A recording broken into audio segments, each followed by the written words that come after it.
Good morning and good afternoon. Welcome to another episode of Before Coffee. It is the first Monday of December, and a lot of stuff is happening, especially over the weekend, and we're going to cover that all and keep you informed because we cover the news that nobody else is talking about. Let's go ahead and start with our headlines here. Today on Before Coffee, Glyphosate, the most criticized herbicide, is that still used in Europe. Former U.S. ambassador arrested in Florida, accused of being a Cuban spy. They were drowning. Spanish hero saves migrants forced off speedboat at gunpoint. And Oxycotin maker bankruptcy deal goes before the Supreme Court with billions at stake. Culture review, remembering Frank Zappa's greatest guitar solo 30 years after his death. Those stories and more, and weather updates and so forth on today, which is National Sock Day, December 4th, 2023 on Before Coffee.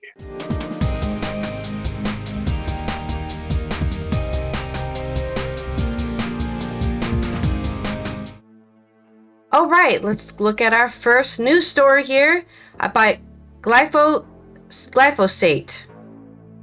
This is by Euronews. Why has glyphosate still not been banned? This is the question being put to politicians by the victims of this herbicide, as the European Commission extends its authorization for 10 more years. Glyphosate is a herbicide used for getting rid of weeds. It first hit the market in 1974, and at the time its effect on health were unknown. But its use has since sparked fierce debate around the dangers of what has become the most widely used pesticide in the world. In November, the European Union renewed its authorization for 10 years. Quiberon in northern France is home to Ludovic Mau, a 52-year-old former landscaper. His life was destroyed when he was diagnosed with cancer from working with glyphosate. Since 2020, Ludovic's life has become a daily struggle. He spent 6 months in intensive care and had to undergo 12 successive chemotherapies. It goes back 20 years. We found glyphosate almost everywhere. We simply worked with a sprayer on our back, wearing a t-shirt with nothing underneath. Weed killers are so powerful that they attack the seal of the sprayer, so it automatically causes leaks.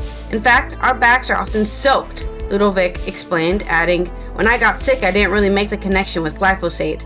Until the moment, of course, when the blood test revealed that my blood was poisoned with it." 2/3 of Europeans are calling for the total ban on pesticides such as glyphosate, according to a recent survey. NGOs and hundreds of citizens took to the streets of Brussels recently to make their voices heard. Among the demonstrators was João Camargo, an agribusiness researcher. "We must continue to fight against glyphosate because the decision to approve and continue to promote this poison for another 10 years is inadmissible.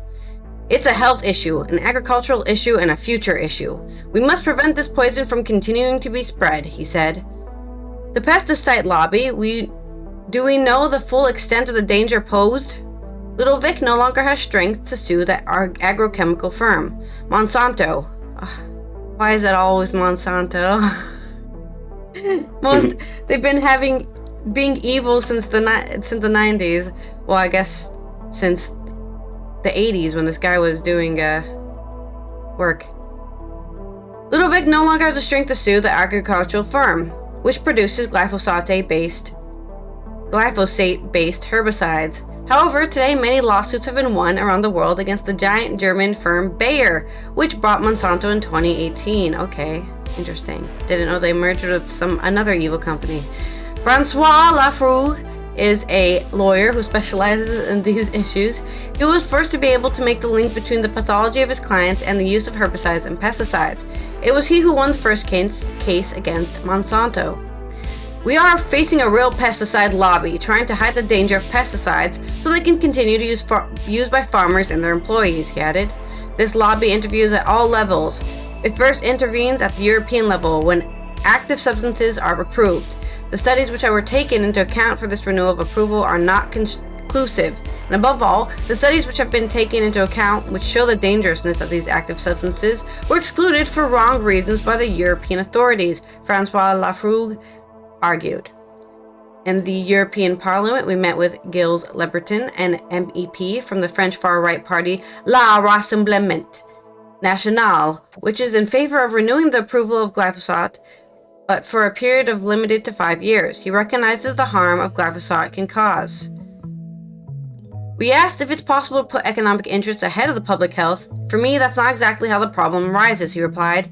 Because it's not just economic interest, it's also a food safety problem. We must produce enough cereal, in particular, to feed the population. For me, those responsible for common agricultural policy, who for years have pushed for industrial agriculture, are all to blame, Gilles Leberton said. A few kilometers from the French city of Vienna, Sabino Gratelou and Theo, a mother of her son, have secured great victory. For the first time in France, they have had the harm of glyphosate on the babies of pregnant women officially recognized. Here we are riding the arena. Here we are in the riding arena where we rode horses and on which I applied glyphosate-based weed killer. It was something I did regularly at the time, but it turns out that I did it at the very beginning of my pregnancy, Sabine told Euronews. Sabine had no idea at the time that she was exposing her body to. It was very complicated birth. I should have died, said Theo. I've had many operations then. In total, I underwent 54 general anesthesics. In the case of Sabine and Theo, the French Compensation Fund for Pesticide Victims recognized the link between Theo's malformations and his mother's use of glyphosate. He receives monthly compensation for around 1,000 euros. We asked Sabine if she thinks Monsanto knew of the dangers of glyphosate. In the Monsanto papers, In the Monsanto papers, I don't want to get anything wrong here. I think it was 2017, we discovered false independent studies that were, of course, in favor of glyphosate. There were internal emails acknowledging that they had tested glyphosate alone, but not the formulation, for example, and that therefore the product had been authorized on the basis of information which was, to say the least, partial and deliberately partial. The product itself is dangerous, okay? But it is above all stupidity surrounding how it's managed, which is much more revolting than the product itself. How long must it take before it's banned? It's appalling, Theo concluded.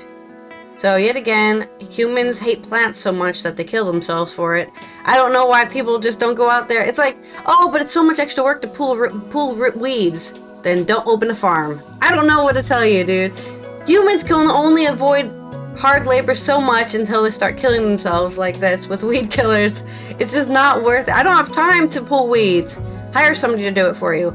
Oh, I can't afford to pay somebody to pull weeds. Then don't open a farm, dude. This is the risk you take. You can't get your cake and eat it too. So, yes, stay away from pesticides. Stay away from weed killers. Just do the manual labor or get rid of your garden, get rid of your farm, and just, oh darn, there's weeds on my riding crop. Who cares? Horses are gonna be stomping around. It doesn't need to look pretty. Stop killing yourself for weed killers. Your story. But that was part of the story, man. No, that's me. That's just, I don't understand humans using chemicals to kill themselves just so they can be lazier. Yeah. They can't have their cake and eat it too. Yep. That's right. Don't have a cake farm because you really can't grow cakes on a farm. Unfortunately. The ingredients. Grow chickens. Chickens are very environmentally sound. And they lay eggs, which you can use to make cake.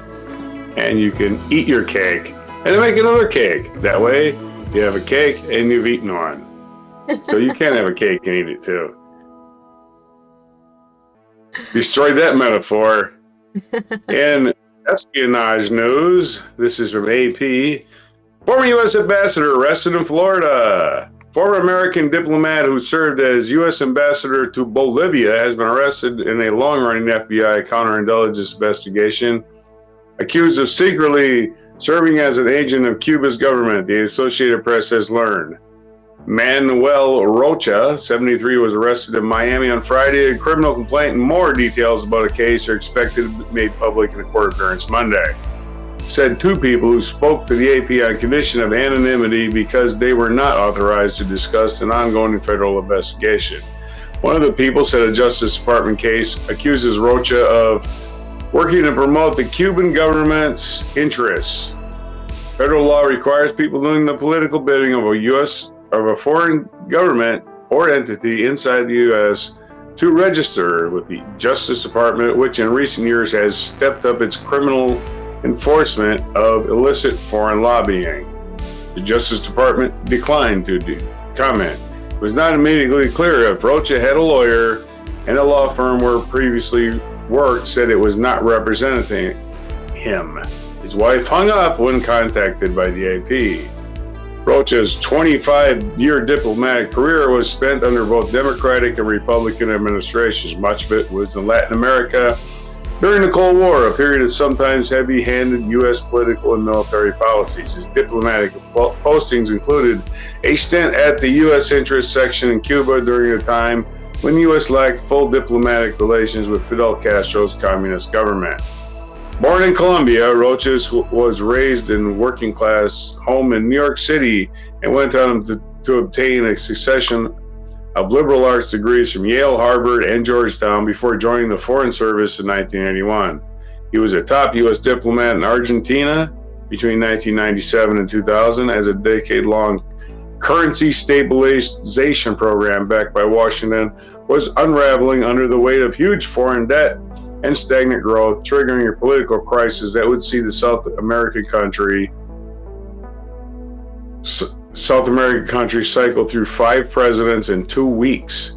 In his next post as ambassador to Bolivia, he intervened directly into the 2002 presidential race, warning weeks ahead of the vote that the U.S. would cut off assistance to the poorest South American country if it were to elect former coca grower Evo Morales.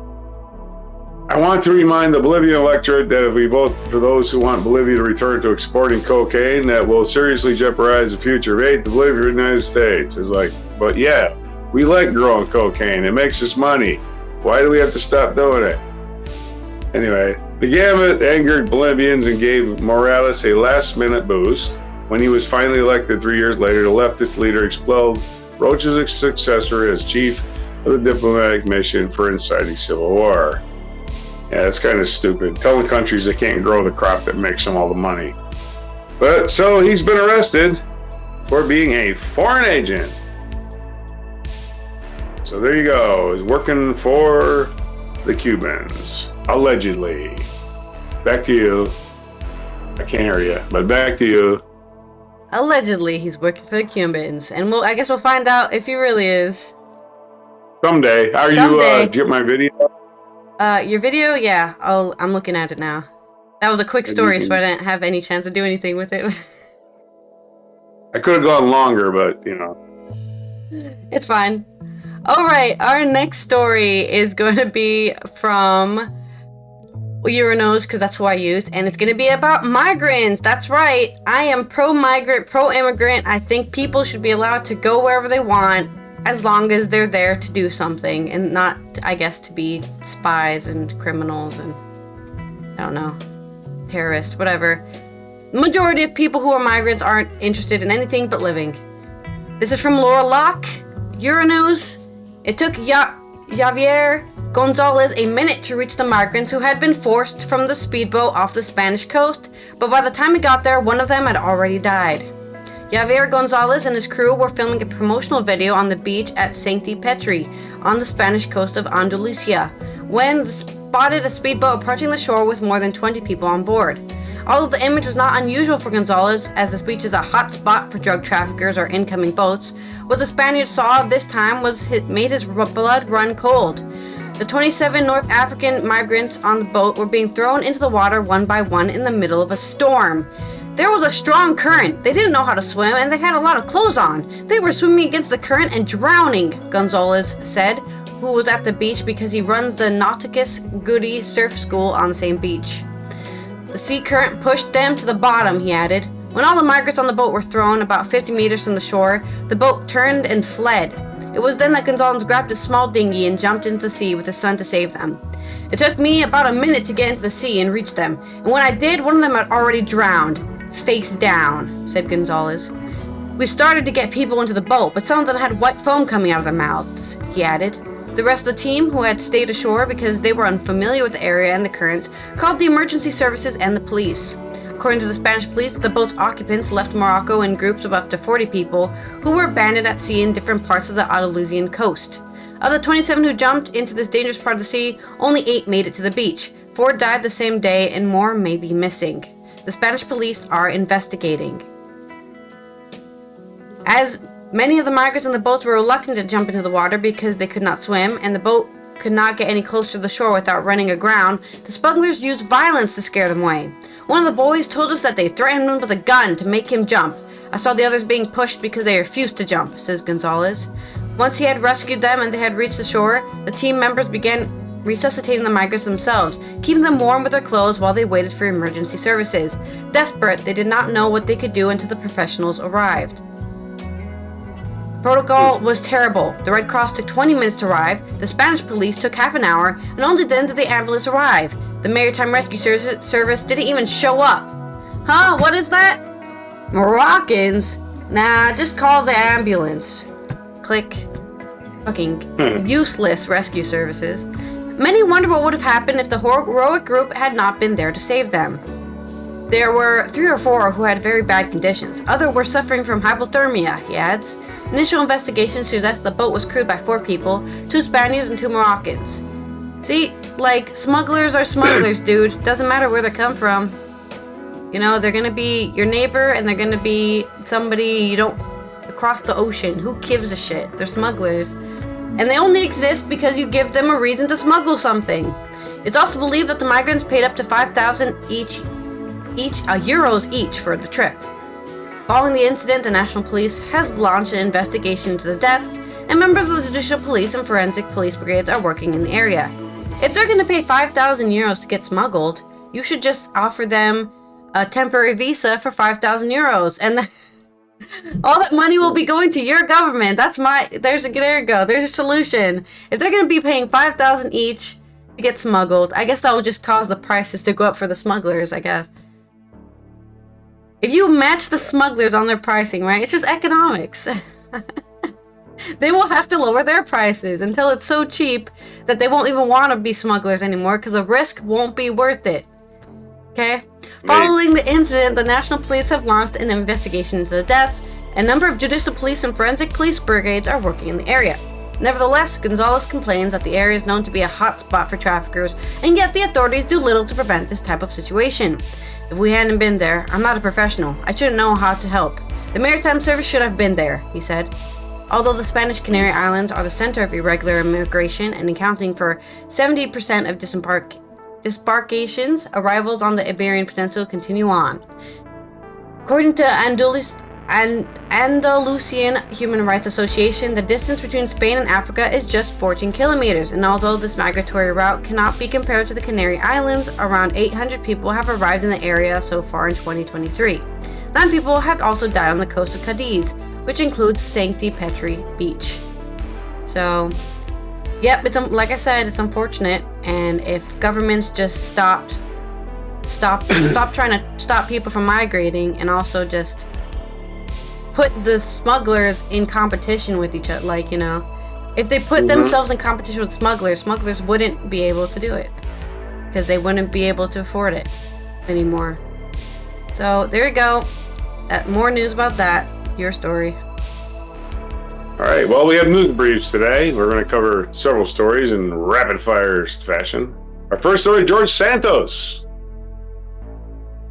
George Santos threatens former colleagues with ethics complaints and late night rant after he was expelled on Friday. This is from The Hill. Former Rep. George Santos, a late night post on social media, pledged to file ethics complaints against several of his House colleagues after he was expelled from office on Friday. His threats were levied against Reps. Nicole Milatakis of New York, Mike Lawler of New York, Mike Lolata, these are all Republicans of New York, and Rob Menendez, Democrat of New Jersey, over campaign finance violations and other ethics complaints. The embattled former lawmaker said he will file official complaints on Monday. New York Republicans led the GOP push to oust Santos, who was himself accused of campaign finance violations, lying to donors, and fraud. He faces 29 criminal charges for his alleged conduct, including wire fraud, identity theft, theft of public funds, but he has not been tried. Santos said in the complaint against Malatakis will focus on her questionable stock trading since joining the Ways and Means Committee of Congress. Let's talk about hypocrisy. Can someone ask Nicole Malio stock tips? Oh, he does a little play on her name. When she became a savant in stock trading, Santos posted on X. All right, man. The signature bank trade she did reeks of insider trading, much like he's accusing other people of doing it and doing it either. So yeah, George is going down in flames and he's taking the house with him. Hey, let's play that Talking Heads song. Burning down the house. All right, here comes another story. New England. Winter storm creates challenging morning commute, knocks out power to thousands. A winter storm is dumping heavy, wet snow across New England, so this morning commute's going to suck. To kick off the new work week, leading into snow-covered commutes for the Monday morning. This is the same system that brought widespread rain and severe thunderstorms in mid-Atlantic, Northeast, and Sunday, prompting multiple delays during an NFL game between Arizona Cardinals and Pittsburgh Steelers. Yeah, the NFL games were fun to watch. They were all muddy and disgusting, or snowy, or whatever. How to watch heavy wet snow is falling across parts of Maine, northern New Hampshire, Vermont, northern New York, and Monday morning snowfall rates could exceed 1 inch per hour throughout the morning commute, particularly in portions of Maine. According to Power Outage U.S., more than 15,000 people in the region were without power early Monday. So, inconvenience for those people in Maine who probably all get generators because they live in Maine. Where they're in the northern part especially, there's not a lot of paved roads. Okay, and in our last little morning brief story, the opioid crisis comes to the Supreme Court. This is the morning edition from NPR. Nina Totenberg's narrated story. The opioid crisis comes to the Supreme Court Monday as the justices hear arguments in the challenge to the bankruptcy deal meant to compensate victims of the highly addictive painkiller Oxycotin. Under the terms of the deal approved by a lower court, Purdue Pharma, the maker, aggressive peddler, and deceptive marketer of Oxycontin, agreed to pay billions of dollars to those harmed in the opioid epidemic. In exchange, the deal shields members of the Sackler family from personal liability, though they owned and ran the company. Isn't that nice for them? Just what happened at Purdue Pharma and what the Sacklers did was not known for a long time. Now, however, their role in the companies have been well documented in court and movies and documentaries like Crime of the Century.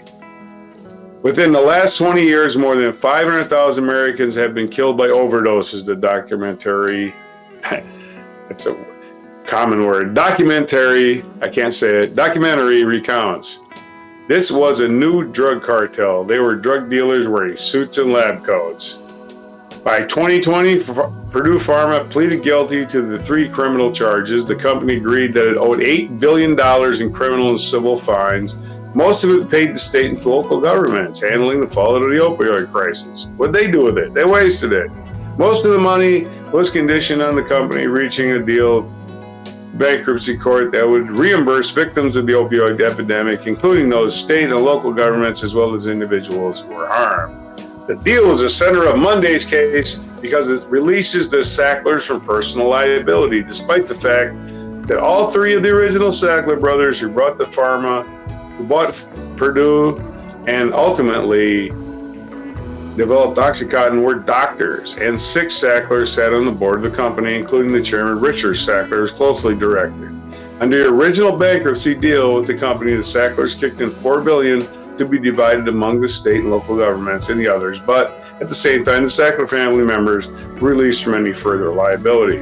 When 8 states and the District of Columbia balked at the amount, the Sacklers upped the ante to $6 billion, with the remaining $2 billion coming from the assets and future earnings of the new nonprofit company formed after Purdue's dissolution.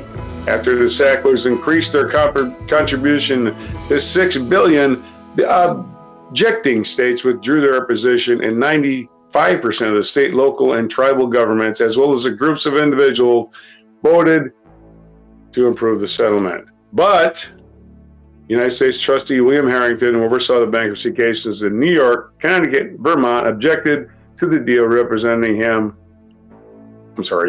objected to the deal. Representing him in the Supreme Court Monday, the Biden administration will argue that the bankruptcy law does not authorize bankruptcy courts to approve the release from liability for third parties like the Sacklers. So, we're just going after the Sacklers' money because they're just sitting on a big old pile of money that they made off other people's addictions. So, rich people suck. They'll always protect their own interests, and they're there to make money. I mean, that's a broad generalization, but in this case, we're like, yeah, well, we want to pay these people, but we don't want to suffer. Like, we don't care if you suffer. I mean, what is it? Why is it a thing that we got to make sure the rich people won't suffer? Make them suffer. Make them suffer. Yeah, like, we don't care. I'm so tired of people who have to go out there and spend money to make money, complaining that they have to spend money to make money. Well, yeah, again, and they're just being deceitful when they're marketing these drugs to various doctors, saying, this is a real wonder drug, and nobody's ever going to get hooked on Oxycotin, when they know it's not true. Anyway, I'll stop ranting. Look at the nice nature outside. Okay. Try to come. In our culture segment today, we will be talking about Frank Zappa. Right, that's right. Frank Zappa died completely 30 years ago. On December 4th, 1993, 2 months before I was born, well, maybe a little more than 2 months before I was born. And I had no idea he was dead, I'll be honest. But I wouldn't know he's dead because everyone talks about him like he's not dead, and he died before I was born. Hence, his name being mentioned was always, oh, that's a guy that exists. And if you're not alive for somebody to die, you don't know they're dead. That's how I felt about my grandfather, or Rog's dad. I didn't know he was dead because everyone always talked about him like he was. Until I was like, oh no, he died, before your older sister was born. So I was like, oh shit. That's how time works. That's how time works. If you're not there for it, you think it didn't happen. Potentially the most voraciously creative musician of the entire 20th century, Frank Zappa's astounding discography is unique as it is monumental. Zappa was born on the 21st of December 1940 in Baltimore, Maryland. Didn't know this either because he was dead before I was born. The child of Italian Americans. He was first developed in his interest in music when he joined a band in high school as the drummer, and his parents bought a phonograph. From the off, his record collection betrayed the eclectic taste that would define his career. Everything from R&B through jazz, modernism to sound experimentation was enthralling for the young Zappa. Among his growing collection, Zappa became an avowed fan of French organized sound. Composer Edgar Varese, who was known for his unconventional take on the modern classical music. Also at high school, Zappa made friends with Don Glenville, who would also become famous as the avant-garde musician Captain Beefheart. In the 20s, Zappa committed to his career in music, first by composing music for others before focusing on his own work. A key moment to his development was a police sting that put him in prison for a short while after a fake recording of an erotic encounter was considered porn. Wait, so he was put in jail because he made a audio clip of an erotic encounter? And that, I guess this is a different time. The 1960s, he had a recording of porn and he was arrested and put in prison for it. Okay, whatever. Now you can just find porn on Twitter and nobody can arrest you for it. That's how times have changed. This turned the experimental musician political, or anti-political to be more accurate. Finally, in 1966, Zappa put out his first album as the leader of the band, Mothers of Invention. Although he wasn't completely happy with the final album, Freak Out, it was an early indication of the virtuoso's musical dexterity. Over the following 27 years, Zappa produced at an incredible rate. Over his lifetime, he released 62 studio albums. It's a staggering achievement, but Zappa's musical output went far further than just what he had released. In 30 years since his death, the estate has put together enough unreleased music to make a further 64 albums. God damn, I wonder how he feels about that. As of 2023, Zappa has 126 albums to his name. Pretty impressive for a man who died on this day in 1993, aged 52. Zappa died of prostate cancer, an affliction that fans believe he references in the song Why Does It Hurt When I Pee on his 1979 album, Joe's Garage. I think you need to go to the doctor, Zappa. I think you need to go to the doctor. Moving on to the 3-part 2-hour album, which has combined comedy songs about Catholic girls with jazzy guitar riffing and an overarching plot on an ordinary boy, Joe, who starts a band in a dystopian state, is the phenomenal track Watermelon is Easter Hay. Introduced by an album's narrator, the central scrutinizer. The central scrutinizer, a government employee who reflects on Joe's miserable life in prison as music is facing a national ban. The brunt of the track comes in as a guitar solo that Joe imagines from his cell. The result is an astonishingly 9-minute song recorded in 9/4 time, gives space to the only guitar line of the album that hasn't been xenochronously overdubbed from earlier recording onto a newer material. It stands out on the album as a blissful reawakening of simple musical passion. Even out of the context, it's a joyride of harmony. Supposedly, Zappa considered the best song of the album. It's a sentiment that his son Dweezil agrees to, claiming it's the best solo Zappa ever played. He named his son Dweezil. Yep. He named his son Dweezil. This guy is amazing. Well known for that, actually. So I am gonna name my son Dweezil.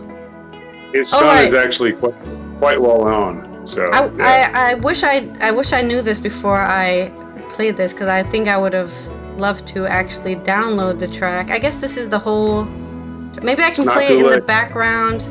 Here, give me a sec. No, I'm gonna download the song and I'll play it in the background. No, we'll probably get copyright strike. Zappa will be like, hey, we could have made 20 cents from your... So, I'll put the link. I'll put the link in the description of this video, and you can go ahead and listen to the best guitar solo of all time in 9/4. Which, if you're not a music theorist, that doesn't mean anything to you. But that's all you... It's in 9/4, dude. It's in 9/4. All right. It's a sample of Zappa. It's his guitar playing, right? Maybe you'll awaken some new people to Zappa's music here on the 30th anniversary of death from prostate cancer. Your day in history. This is the central scrutinizer. That's how he says it. That's how he does it. He narrates that entire album, Joe's Garage. Parts 1, 2, and 3. It's a very long album. Yeah, so Joe's Garage has a lot of great songs. Catholic Girls, Why Does It Hurt When I Pee, right? Yeah, those are good. Big Leg Emma. I got a big dilemma about my big leg Emma. That's just, it just writes itself. All right, December 4th in this day in history, in the year 1093, the Saint Anselm of Canterbury was consecrated as Archbishop. So there was our first Archbishop of Canterbury, I guess. 1154, Adrian IV was elected Pope, becoming the only Englishman to occupy the papal throne. Well, time for tea. 1679, English philosopher and political theorist Thomas Hobbes, who did not write Calvin and Hobbes, not the same guy, who was perhaps best known for his political philosophy, died at the age of 91. In 1892, General Francisco Franco, who is still dead, who led the national forces, overthrew the Democratic Second Republic of the Spanish Civil War, and subsequently was dictator of Spain until his death, was born. So happy birthday, Generalissimo Francisco Franco. 1909, the Grey Cup was first awarded as the Toronto Varsity Blues. defeated the Toronto Parkdale team in the Canada's Amateur Gridiron Football Championship game. So the Grey Cup is way older than the NFL's trophies. 1909. The NFL didn't even start till 1921. 1918, the U.S. President Woodrow Wilson departed for France to attend the Paris Peace Conference, where following cessations of hostilities in World War I, the League of Nations was established and the Treaty of Versailles was drafted. 1949, Jeff Bridges, an American actor known for his laid-back personality and versatility, was born. The Dude abides. And in this day in 1969, American civil rights leader Fred Hampton, a charismatic member of the Black Panthers, was shot and killed by the police in Chicago. His death caused a panic and outrage, and ensuing investigations brought a greater scrutiny. FBI attempts to dismantle the Panthers and other black organizations. Of course, the Black Panthers famously were doing something called owning a gun while black. And helping your community. Don't forget, they helped educate their fellow community members and fed them at freaking food drives. How dare they feed black people? They policed the communities the police wouldn't police. Exactly. Right? Again, not defending them at all, but white people do this shit all the time. Of course, not getting their doors kicked in. 1970, American rapper and entrepreneur Jay-Z, one of the most influential figures in hip-hop in the 1990s, was born. 1980, several months after the death of drummer John Bonham, the British rock band Led Zeppelin announced that it officially disbanding. The group later reformed with short one-off performance several occasions. There's no way to duplicate John Bonham's drumming. It would have been pointless to reunite. 1996, although Rush is considering reuniting without Neil Peart. Imagine that. 1996, the unmanned space vehicle Mars Pathfinder was launched from Cape Canaveral, Florida, in order to explore the surface of Mars. In 2000, Surinamese politician Hark Aron, I almost said Henry Aaron, who helped Suriname gain its independence in 1975 from the Netherlands and served as a prime minister until being overthrown by the military. He died in the age of 64. No picture of him, but a picture of a flag, though. Featured event. Ivan the Terrible, proclaimed Grand Prince of Moscow. On this day in 1533, the 3-year-old who became Ivan the Terrible was proclaimed Grand Prince of Moscow upon the death of his father, Grand Prince Vasily III, with his mother ruling in Ivan's name until her death in 1538. And Ivan, at the age of 3, was already known as being terrible. Now that's just... He was a terrible toddler is where it comes from, Ivan. Yeah, that's where that comes from. Terrible. The terrible twos. Yeah, he was a terrible 3s, apparently, also.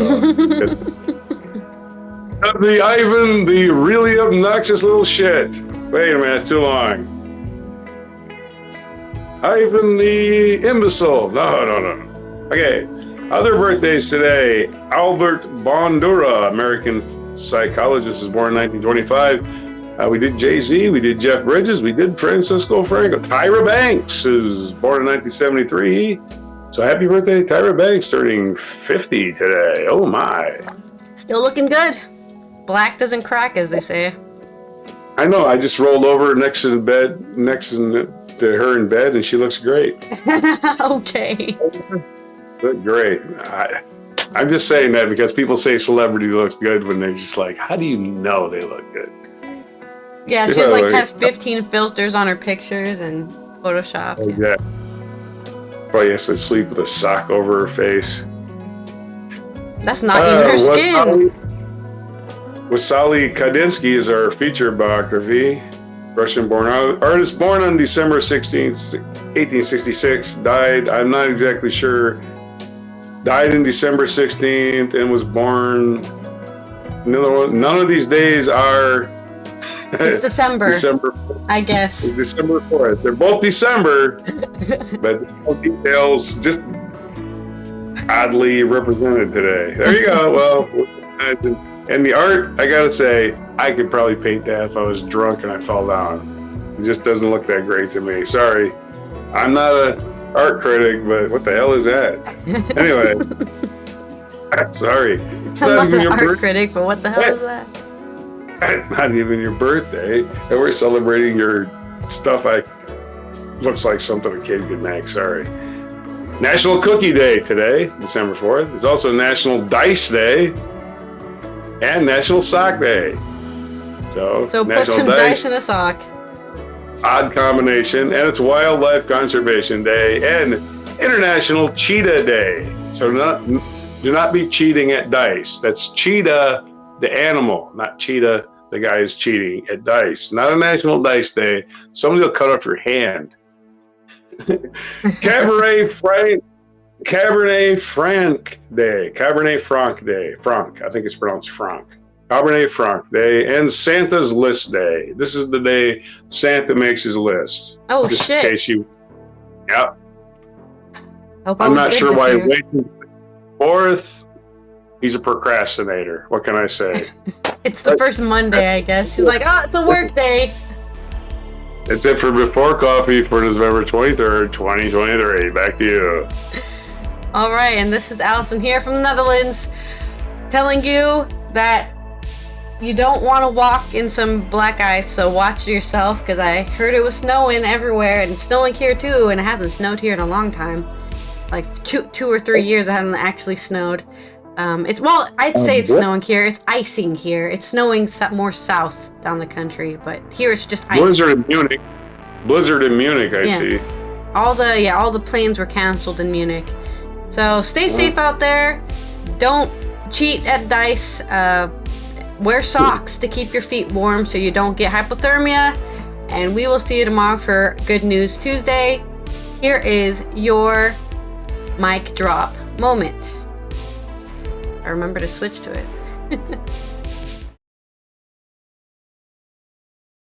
Man, I've got certain information, all right? Certain things have come to light, and, you know, has it ever occurred to you that instead of, running around blaming me, given the nature of all this new shit, this could be a lot more complex. I mean, it might not be just such a simple, What in God's holy name are you blathering about? He looks like a fucking loser. Hey, at least I'm housebroken. Huh? No, what the fuck are you? I'm not. The fuck is this?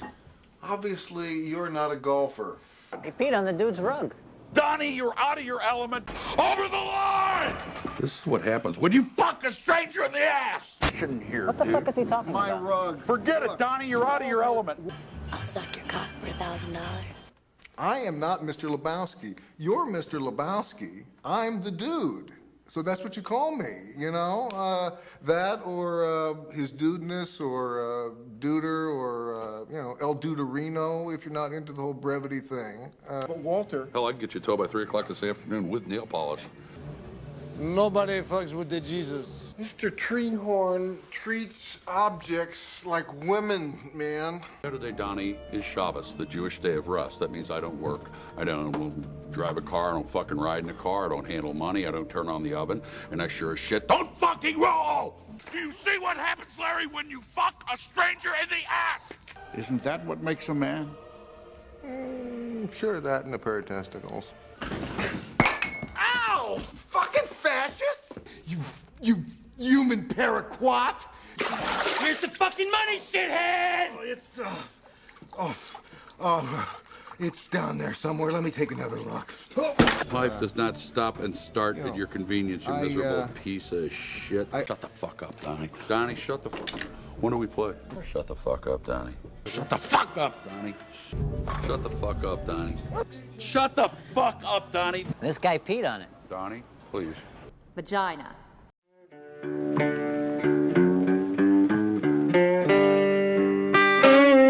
Be sure to hit the like, subscribe, and notify buttons. and follow our other channels, Toxic Alley, History of Gravy, and Scratchy Old Records.